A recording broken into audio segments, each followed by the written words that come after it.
आज इस सभा के अंदर शायद यहाँ के किसी लोकल लोगों को नहीं बुलाया गया।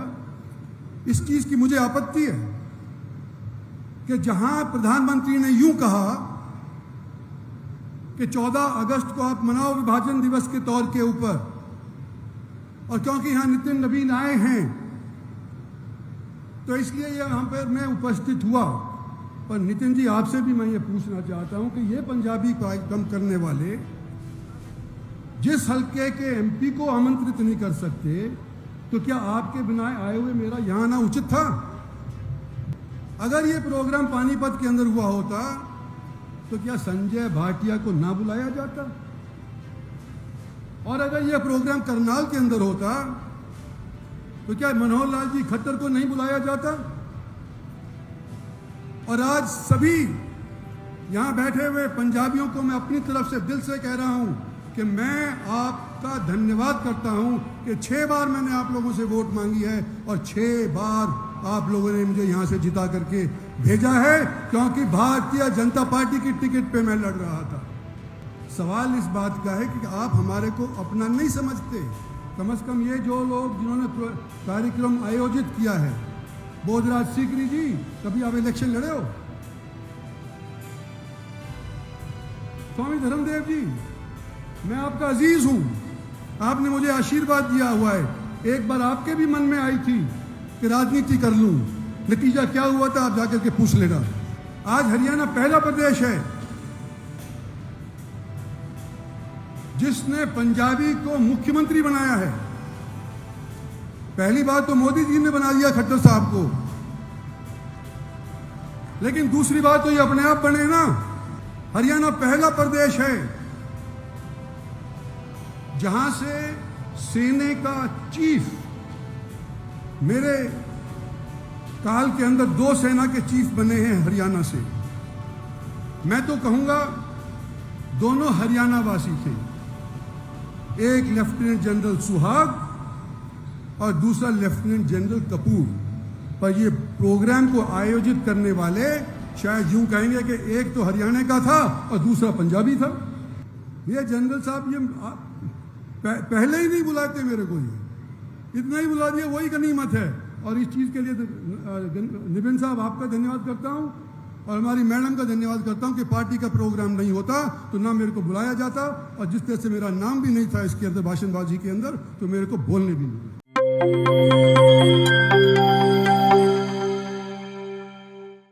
प्यारे दोस्तों, सादर अभिवादन। मैं हूं महेश कुमार वैद्य और आप देख रहे हैं एनजेपी हरियाणा। दोस्तों, आज़ादी के जश्न से ठीक एक दिन पहले 14 अगस्त को गुरुग्राम में विभाजन विभीषिका स्मृति दिवस का आयोजन किया जा रहा था। केंद्रीय मंत्री राव इंद्रजीत सिंह ने इस अवसर पर जो गुस्सा दिखाया, इस अवसर पर जो नाराजगी दिखाई, उनके शब्द सुनने जैसे हैं। भारतीय जनता पार्टी के जो आयोजक थे उनको ऐसा आईना दिखाया, और जो उनकी उपेक्षा करने की सोच रहे थे उन्हें ऐसा आईना दिखाया कि भाजपा के राष्ट्रीय अध्यक्ष जो बतौर मुख्य अतिथि पहुंचे थे, नितिन नवीन, देखते रह गए। इस मामले में हमें ज्यादा कुछ बोलने की जरूरत नहीं है। राव इंद्रजीत सिंह ने जिन तल्ख शब्दों का इस्तेमाल किया, राव इंद्रजीत सिंह ने जिस तरह तल्ख अंदाज दिखाया, वह आप देख भी लीजिए, सुन भी लीजिए और समझ भी लीजिए कि राव इंद्रजीत सिंह के अंदर कितनी नाराजगी थी, और आयोजकों ने उन्हें नहीं बुलाया और बोलने का अवसर भी शायद नहीं देते। ऐसा राव इंद्रजीत सिंह ने अपने शब्दों से कह भी दिया, अपने भाषण में कह भी दिया। उनका भाषण एक तरह से हम कह सकते हैं कि पार्टी के वरिष्ठ नेताओं को आईना दिखाने वाला रहा, और राव इंद्रजीत सिंह ने साफ साफ ये कहा कि हम इस्तेमाल करने के लिए नहीं है। आइए पहले राव इंद्रजीत सिंह की पूरी बात सुनते हैं और उसके बाद हम फिर एक बार अपनी बात कहेंगे। उल्टी गंगा बह रही है। सीनियर्स पहले बोल गए और जूनियर्स को बाद के अंदर बुलवाया जा रहा है। और मैं धन्यवाद करता हूं अर्चना जी का कि इन्होंने हमारे राष्ट्रीय अध्यक्ष को यहाँ पर आमंत्रित करके और इसको एक विशेष वर्ग का प्रोग्राम न रखते हुए पार्टी का कार्यक्रम बना दिया। नितिन जी, आपका स्वागत है। बतौर यहाँ के एमपी मैं आपका स्वागत करता हूँ, पर मुझे तो ये लग रहा था कि आपका स्वागत करने के लिए भी मेरे को अवसर नहीं मिले। और सम्मानित मंच, मेरे पे बहुत थोड़ा टाइम मिला है, सभी मंत्रियों का, सभी पदाधिकारियों का, सभी सम्मानित मंच के ऊपर बैठे लोगों का नाम लेते हुए खास तौर के ऊपर यहां उपस्थित पंजाबी भाइयों को संबोधित करना चाहता हूं।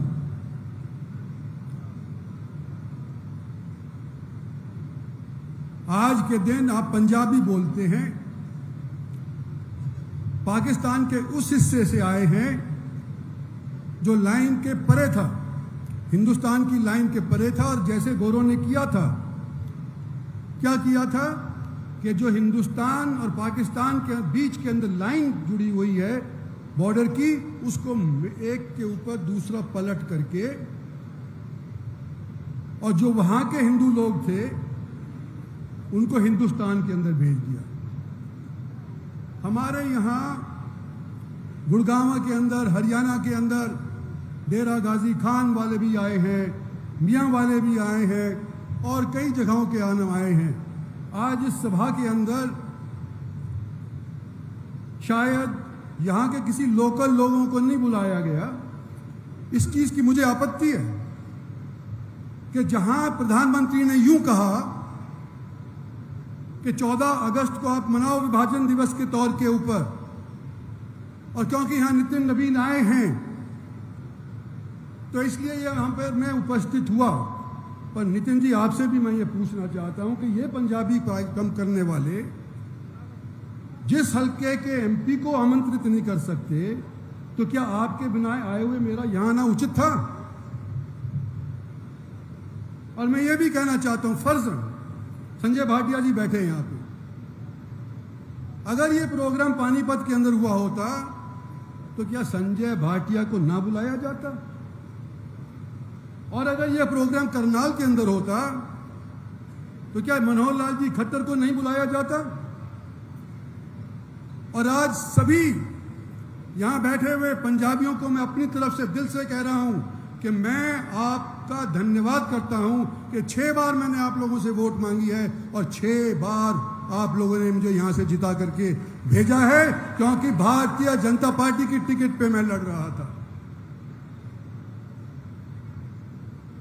लेकिन सवाल इस बात का है कि आप हमारे को अपना नहीं समझते। कम से कम ये जो लोग जिन्होंने कार्यक्रम आयोजित किया है, बोधराज सीकरी जी, कभी आप इलेक्शन लड़े हो? स्वामी धर्मदेव जी, मैं आपका अजीज हूं, आपने मुझे आशीर्वाद दिया हुआ है। एक बार आपके भी मन में आई थी कि राजनीति कर लूं, नतीजा क्या हुआ था आप जाकर के पूछ लेना। आज मैं ये कहना चाहता हूं कि हरियाणा ने जो लोग वहां पर पीड़ित थे, ज्यादातर हरियाणा के अंदर आए, कुछ ही लोग पंजाब में गए हैं।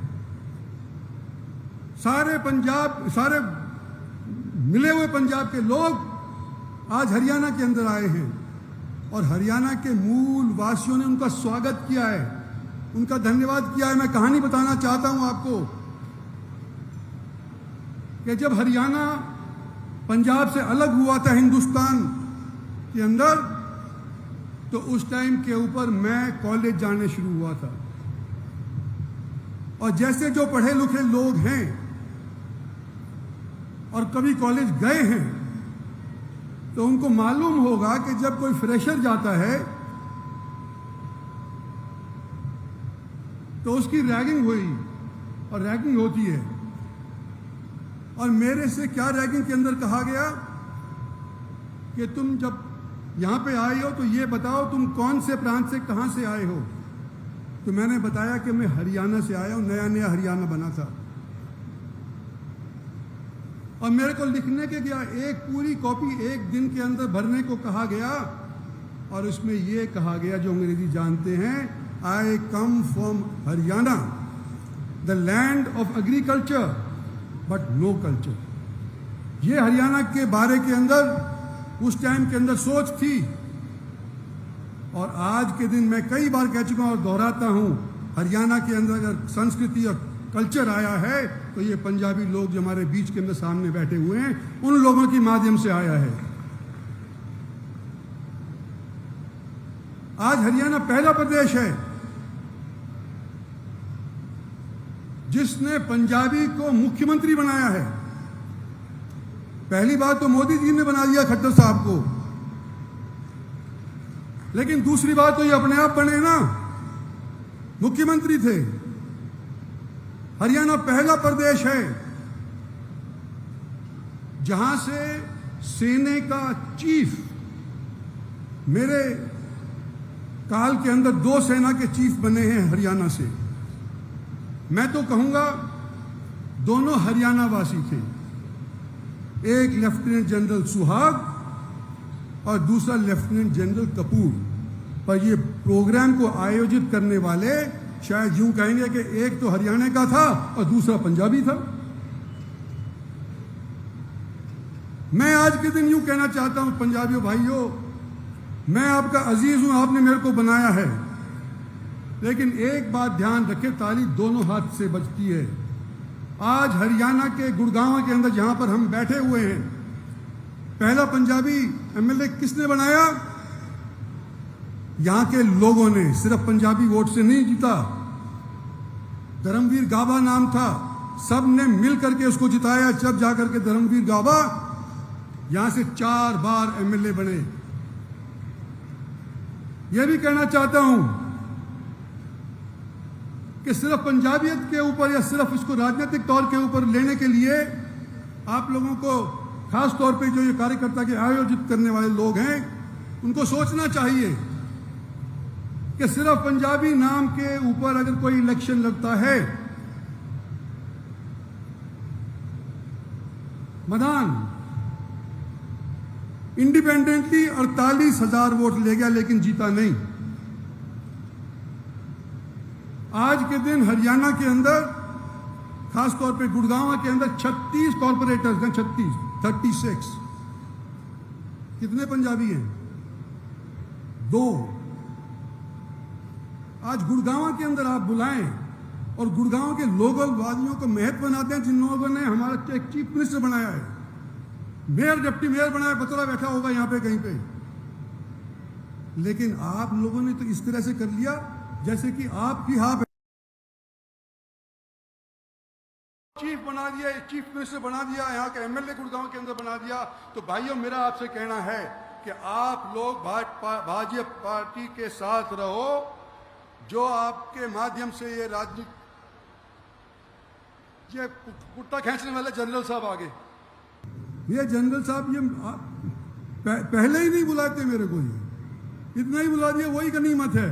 और इस चीज़ के लिए निबिन साहब आपका धन्यवाद करता हूं और हमारी मैडम का धन्यवाद करता हूं कि पार्टी का प्रोग्राम नहीं होता तो ना मेरे को बुलाया जाता, और जिस तरह से मेरा नाम भी नहीं था इसके अंदर भाषणबाजी के अंदर, तो मेरे को बोलने भी नहीं। दोस्तों, राव इंद्रजीत सिंह की बात सुनने के बाद हमें कुछ ज़्यादा कहने की ज़रूरत नहीं है। उन्होंने जिस अंदाज में अपनी तलखी दिखाई है, उनको वाजिब कहा जा सकता है, उनकी बात गलत नहीं ठहराई जा सकती है। इस तरह के आयोजन में जब पार्टी पूरी तरह इन्वॉल्व हो, केंद्रीय मंत्री मनोहर लाल आ रहे हों और उसमें स्थानीय सांसद होने के नाते, केंद्रीय मंत्री होने के नाते राव इंद्रजीत सिंह की उपेक्षा हो रही हो, तो ऐसी उपेक्षा में कौन नहीं बोलेगा, कौन नहीं कहेगा, कौन अपनी शिकायत नहीं करेगा।